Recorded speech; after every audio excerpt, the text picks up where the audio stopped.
हर दिन 73 करोड़ लोग भूखे सोते हैं, यानी कि दुनिया का हर 11वां इंसान। और ऐसा कभी भी नहीं होना चाहिए। तो मैं आपको दिखाना चाहता हूँ कि कैसे हम अपने मेन चैनल के वीडियोस के हर 20 व्यूज पे एक इंसान का पेट भर पा रहे हैं, और साथ में कुछ ऐसी चीजें जो फाइनल कट में नहीं थी। शुरुआत करते हैं केन्या से, जहाँ हम साफ पानी का एक अनलिमिटेड सप्लाई पहुँचाने के लिए गए थे, लेकिन इस बार प्रॉब्लम कुछ और ही है, खाना। स्टडीज से हमें ये पता चला कि अगर बच्चों को स्कूल में खाना मिले तो उनकी अटेंडेंस 50% तक बढ़ सकती है और उनके एग्जाम स्कोर्स भी 20% तक इंप्रूव हो सकते हैं। अब इसकी वजह से आगे इस वीडियो में मैं ये पूछने निकल पड़ा कि यहाँ खाने की इतनी कमी क्यों है, और जो मैंने जाना उससे मैं दंग रह गया। ये दुनिया की सबसे स्टूपिड प्रॉब्लम है।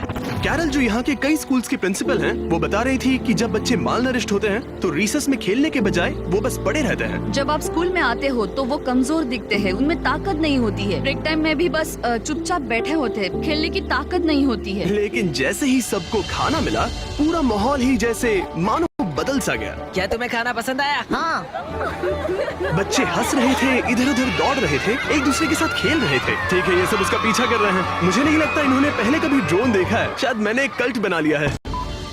ठीक है, आज शायद केन्या में हमारा तीसरा दिन है। ये एक लो इनकम वाला एरिया है। स्कूल्स की हालत भी कल वाले स्कूल से ज्यादा खराब है। इन बच्चों को स्कूल में खाना नहीं मिलता, तो आज इनकी जिंदगी में बहुत बड़ा बदलाव आने वाला है। इनमें से ज्यादातर बच्चों को कम कैलोरीज मिलती है, लेकिन इसके बाद ये अपने स्कूल में रोज पेट भर के खाना खा पाएंगे। वो ज्यादा सीख पाएंगे, अच्छे से बढ़ पाएंगे और कम बीमार पड़ेंगे। और जरूरी बात यह है कि वो खुश रहेंगे, जो कि हमारी ख्वाहिश है। शुरू करें? ठीक है, मैं एक और स्कूल में आया हूँ जहाँ करीब 500 से ज्यादा बच्चे हैं। दिखाओ सबको। अगली बार मुर्गियों को लात मत मारना। इस स्कूल में 500 से भी ज्यादा बच्चे हैं, सबको दिखाओ। हजारों और बच्चों को खाना खिलाने के बाद हमने उन्हें उनके भविष्य के लिए तैयार किया। उन्हें वो सब कुछ दिया जिनकी उन्हें जरूरत हो सकती है। निकलने से पहले हमारे बिहाइंड द सीन्स टीम को केन्या के टॉप यूनिवर्सिटीज का एक्सक्लूसिव टूर मिला, जहां मुझे कुछ बिजनेस स्टूडेंट्स से बात करने का मौका मिला। फिलांथ्रोपी और दुनिया को बेहतर बनाने के लिए आपका लॉन्ग टर्म गोल क्या है? तो लॉन्ग टर्म में हमारा एक चॉकलेट का ब्रांड है फीस्टेबल्स, और मैंने उसके सप्लाई चेन के पीछे थोड़ी रिसर्च की थी। मैं हैरान था क्योंकि उस फार्म में 16 साल के बच्चे काम कर रहे थे, और मैंने सोचा कि ये तो बिल्कुल भी ठीक नहीं है। हमारा मेन ऑब्जेक्टिव ये है कि 10 लाख से भी ज्यादा बच्चे आज भी बाल मजदूरी में फंसे हुए हैं, और हम उन्हें निकालने की पूरी कोशिश कर रहे हैं। और इसीलिए हमारी अगली मंजिल मेरे लिए खास मायने रखती है। हम है घाना में, यहीं से हम फेस्टिवल्स के लिए अपना ज्यादातर कोको लेते हैं। तो यहाँ जो स्कूल मील प्रोग्राम्स हैं वो मेरे लिए ज्यादा स्पेशल हैं। मेरे लिए? हाँ। Thank you. ये सच में अमेजिंग है कि ये कम्युनिटी हमारा शुक्रिया अदा करने के लिए ऐसे समारोह आयोजित कर रहे हैं, वो भी खाने जैसी चीज के लिए जो उन्हें पहले ही मिल जानी चाहिए थी। मैं स्वागत करता हूँ जिमी, उन्हें मिस्टर बीस्ट भी कहा जाता है। Please welcome. Thank you. Thank you. जैसा कि मैंने कहा, मैं इस खाने के प्रोग्राम को शुरू करने और इस कम्युनिटी में डेवलपमेंट करवाने के लिए बहुत एक्साइटेड हूँ, और मुझे आप सबके साथ काम करने में बहुत खुशी होगी। मुझे यहाँ बुलाने और इस सम्मान के लिए बहुत बहुत शुक्रिया। ये हमारा पारंपरिक केंते है, और हम तुम्हें केंते में लपेटेंगे ताकि हम तुम्हारा सम्मान कर सके। अब हाथ ऊपर उठाओ। तो अब तुम इस गांव के उप प्रधान हो। Thank you. क्या तुम इस सबसे खुश हो? हाँ, हम खुश हैं। हाँ, सब कुछ बहुत अच्छे से हो गया। Thank you. जश्न वगैरह बाद में। घाना में मेरा जो एक जरूरी काम था वो था कुछ ककाओ फार्म्स को चेक करना। यहाँ के किसान जितना आमतौर पर मिलना चाहिए उससे कम कमाते हैं, और उनके बच्चे अक्सर काम में इसीलिए लगते हैं ताकि उनका परिवार भूखा ना सोए। हम फेस्टिवल्स में कड़ी मेहनत इसीलिए कर रहे हैं ताकि सभी किसानों को लिविंग इनकम रेफरेंस प्राइस दे सके और चाइल्ड लेबर को खत्म कर सके।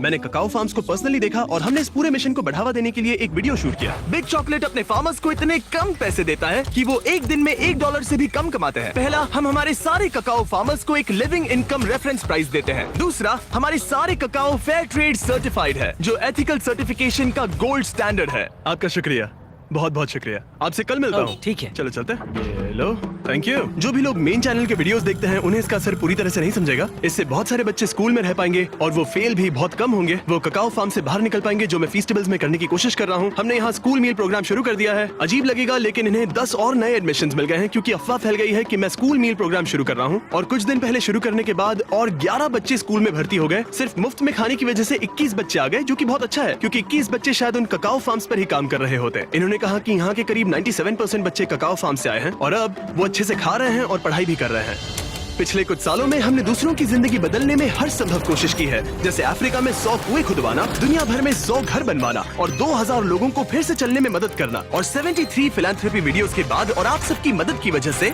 हम इन प्रोजेक्ट्स के ऊपर 9 करोड़ से भी ज्यादा खर्च कर पाए हैं। और भले ही आपको ज्यादा लग सकता है, लेकिन अभी भी बहुत सारा काम बाकी है। और जहाँ एक तरफ अफ्रीका जैसे देशों में खाना कम पड़ रहा है, वहीं अमेरिका में बहुत सारा खाना बर्बाद हो रहा है। तुमने अपनी जिंदगी में कितनों को खाना खिलाया है? कम से कम 30 से 50 लाख लोगों लोगों को। वाह क्या बात है। हाँ, यकीन नहीं होता है ना। ये है एवन और पिछले 6 सालों से ये एक शेयरिंग एक्सेस नाम की नॉन प्रॉफिट ऑर्गेनाइजेशन बनाने में लगा है। इसका मकसद है बचे हुए खाने को बर्बाद होने से रोकना और फिर उसे जरूरतमंद लोगों तक पहुंचाना। और अब तक इसने 53,000 मेट्रिक टन खाना बर्बाद होने से बचाया है। और ये सब पॉसिबल हो पाया है वॉलंटियर्स, डोनेशंस और इस बड़े से वेयर हाउस की मदद से। सिर्फ ये एक बिल्डिंग ही 14 फुटबॉल मैदानों के बराबर है। Oh my इसके God. अंदर 7 लाख स्क्वायर फीट का रेफ्रिजरेटेड वेयर हाउस स्पेस है। मुझे नहीं पता था कि इतनी लंबी बिल्डिंग्स भी होती हैं। जरा देखो ये कितनी लंबी है। और ये तो बस एक सेक्शन है, यहाँ ऐसी बहुत सारी है। हर साल जितनी बेहिसाब मात्रा में खाना लैंडफिल्स में फेंका जाता है, अगर उसी को बचा लिया जाए तो खाने की सारी तकलीफ ही मिट सकती है। और एवन से बात करने के बाद मुझे इसके पीछे की वजह साफ साफ समझ आने लगी।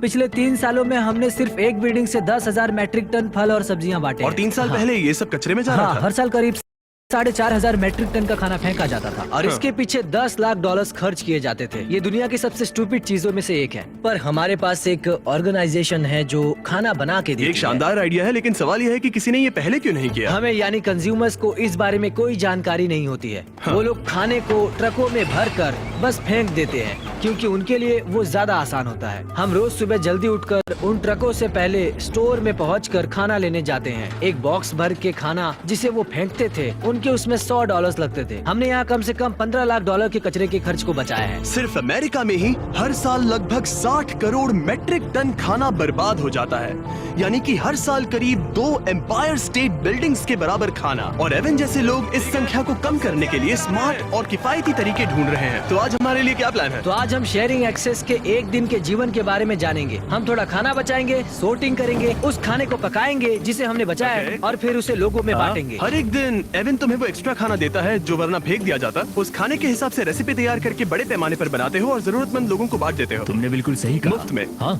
क्यों? ये मेरे अतीत का एक हिस्सा है। पहले मैं बेघर था, मैं काफी समय तक ड्रग्स और शराब से जूझ रहा था और मुझे पता है कि भूखा सोना कैसा होता है। बस इस वीडियो को शूट करने के दौरान हमने यहाँ की रसोई में 300 मील्स तैयार किए, लेकिन मेन चैनल के वीडियो को मिलने वाले ढेरों व्यूज के कारण शेफ मैट हजारों लोगों के पेट भर पाएगा। नोलन, मुझे लगता है कि हमें और मिर्च की जरूरत पड़ेगी। क्या तुम मेरे साथ आओगे? ओके। तो तुम्हें मिर्च वहाँ मिलेगी, ठीक है? वहाँ अंदर। हाँ।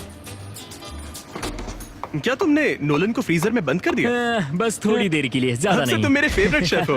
अरे कहाँ चले गए? कोई मुझे बाहर निकालो। वहाँ क्या हो रहा है? हमने फिलाडेल्फिया में पूरे 2 दिन बिताए, तैयारियां करने में, शूटिंग में और बहुत सारा खाना बांटने में। और जब वहाँ का काम खत्म हुआ, हम इस ऑपरेशन को मेरे होम स्टेट नॉर्थ कैरोलिना में ले गए, जहाँ जाकर हमने वहाँ की कम्युनिटी में भी खाना बांटा। यहाँ हर कार को इस बचाए हुए खाने का एक बॉक्स मिलेगा। कुछ अंगूर, कुछ केले, थोड़ा मीट, बहुत सारी सब्जियां और खाने के पैकेट्स। ये सारी चीजें फेंकी जा सकती थी, लेकिन शेयरिंग एक्सेस की वजह से ऐसा नहीं होगा। एवन, ये देखकर कैसा लग रहा है कि तुमने जो खाना बचाया है वो जरूरतमंदों तक पहुंचेगा? ऐसा लग रहा है जैसे सपना सच हो गया। कुल मिलाकर इस वीडियो की शूटिंग के दौरान हमने 7,000 से ज्यादा लोगों को खाना खिलाया। हालांकि ये संख्या और बढ़ेगी जितना आप मेन चैनल के वीडियो को देखेंगे। तो अगर आपने अभी तक नहीं देखा तो जरूर देखें, और अगर आपने पहले से ही देखा है तो दोबारा देखें, ताकि